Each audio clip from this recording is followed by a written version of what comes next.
Good news for insomniacs, people that do struggle to get to sleep, and also jet-lagged Kiwis. Melatonin, the natural sleep hormone, is finally heading to pharmacy shelves without prescription. MedSafe has approved over-the-counter packs of up to 5 milligrams for adults. Up until now, melatonin's been a restricted medication. Most people needed a prescription to get it. I believe people over 55 could get a limited amount from the pharmacy. Associate Health Minister David Seymour says the move is just common sense. He pointed out that many Kiwis were already buying melatonin from overseas. I'm one of them, have done. Every time we've come back from America, we've brought melatonin.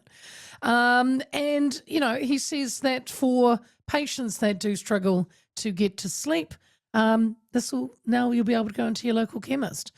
Melatonin will still require, though, a prescription for kids and teenagers, based on advice that younger patients need more oversight when using it. Many pharmacists have said it is about time, and Westmere pharmacy owner Sam Tibshraeny joins me now. Sam, good afternoon. Hello, thanks for having me. Are you one of those, Sam, that says about time? Yeah, absolutely. I think it makes sense that this gets changed in New Zealand. You can buy melatonin over the counter in other countries like Australia or the US. So it's about time that we have it on the shelves here too. Yeah. I mean, why has it taken that long, Sam? Any ideas? Well, it's a relatively new drug or supplement. So I think, MedSafe have been cautious just to make sure that there is some longer term safety data around it. So they must be confident now that it is safer to be used more widespread, which I think is wise. But yeah, with that data available, it is pretty good news that that's going to change for us. How does it work? I mean, from what I know, everyone calls it it's a natural sleep hormone. So does it just work from the hormone in our own body? Yeah, so we've naturally got melatonin that's produced in your brain. It's a hormone, and it kicks in the evening. So actually when it starts to get dark, like the change in light is what starts activating melatonin to be produced in your brain. So supplementation, it is synthetic, so it's not it can't really be from a natural source. They make it in the lab, but they make synthetic melatonin that you can supplement, which mimics what your brain is already doing. And it makes a lot of sense. Yeah, it makes a lot of sense because we know that as you start aging, we know that from the age of 40 onwards, your natural melatonin production starts to decline. So supplementing is a really good idea as you get older, and especially I think for the over 55-year-olds, they find it really helpful. And it's mimicking what your brain already does. And is it for everyone though? Have you heard from your people that come and see you? Some say it's great, others say nothing happened. Yeah, that's it. It doesn't work for everyone. So it really is about trying to get to the root cause of what's causing you not to sleep very well. So for some people it is just that natural progression. I suppose we see a lot of women who are in perimenopause or menopause, and we know that all their hormones, including their melatonin, are reducing. So for them, melatonin does seem to be more effective. Other people, that's not actually the issue. It's nothing to do with their hormonal change. Melatonin doesn't work super well. So getting down to the root cause is still best practice, and I suppose that's why they've restricted it for under 18s as well, just to make sure that there isn't something else going on or what's causing younger people to have insomnia or to have a more holistic approach to their mental health is important as well. So yeah, it's not like a magic pill for everyone. Not a magic pill.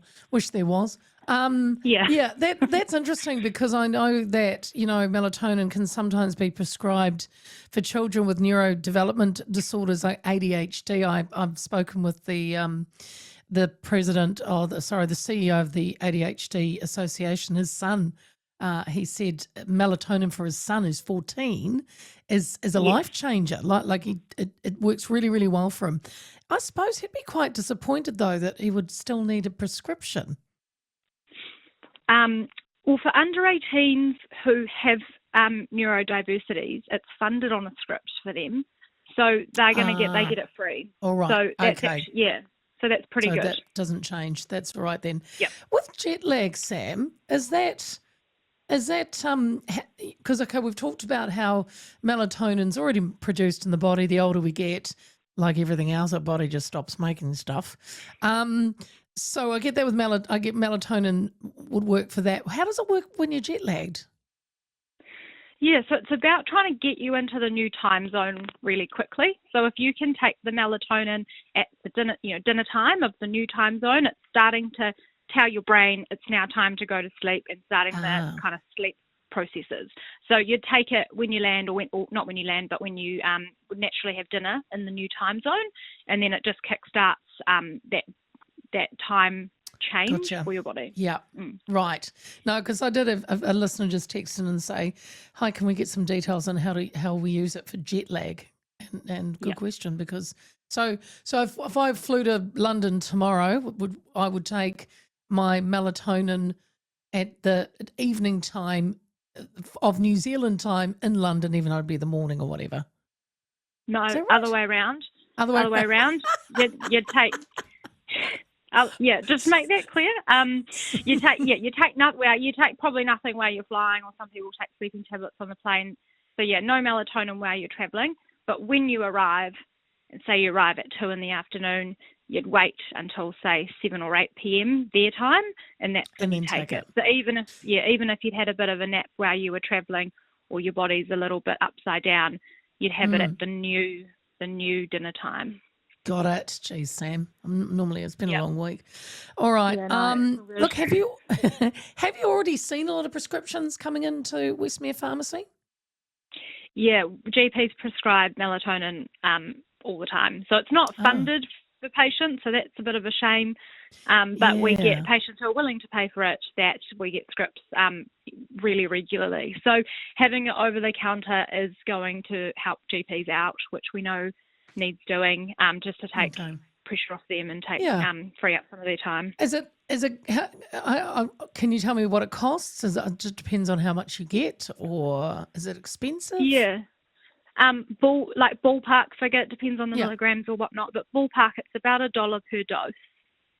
Okay. Right. And so, meds, 30 doses, $30. $30. Yeah.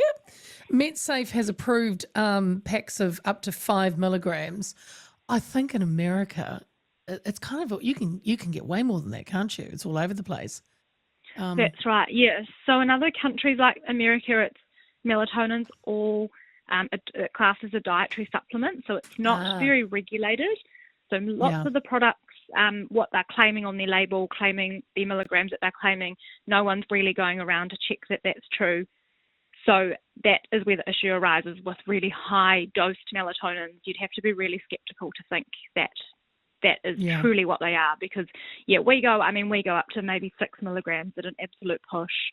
But I hear of people getting 10 milligrams, 15 milligrams. I'd be curious to know what's actually in those products, because that's not likely.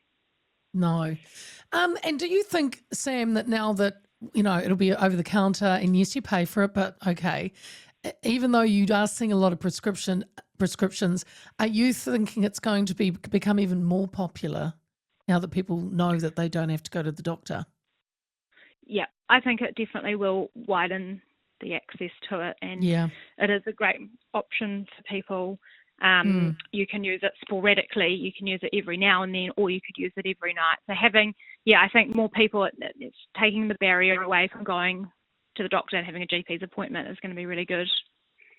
While I've got you, Sam, I just wanted to ask a few other little things, because when pseudoephedrine came back onto the market, was it this year, or was last year, wasn't it? Came back in last year. What have you heard from people that come into your pharmacy about that? Are they like, oh, thank goodness pseudoephedrine's back?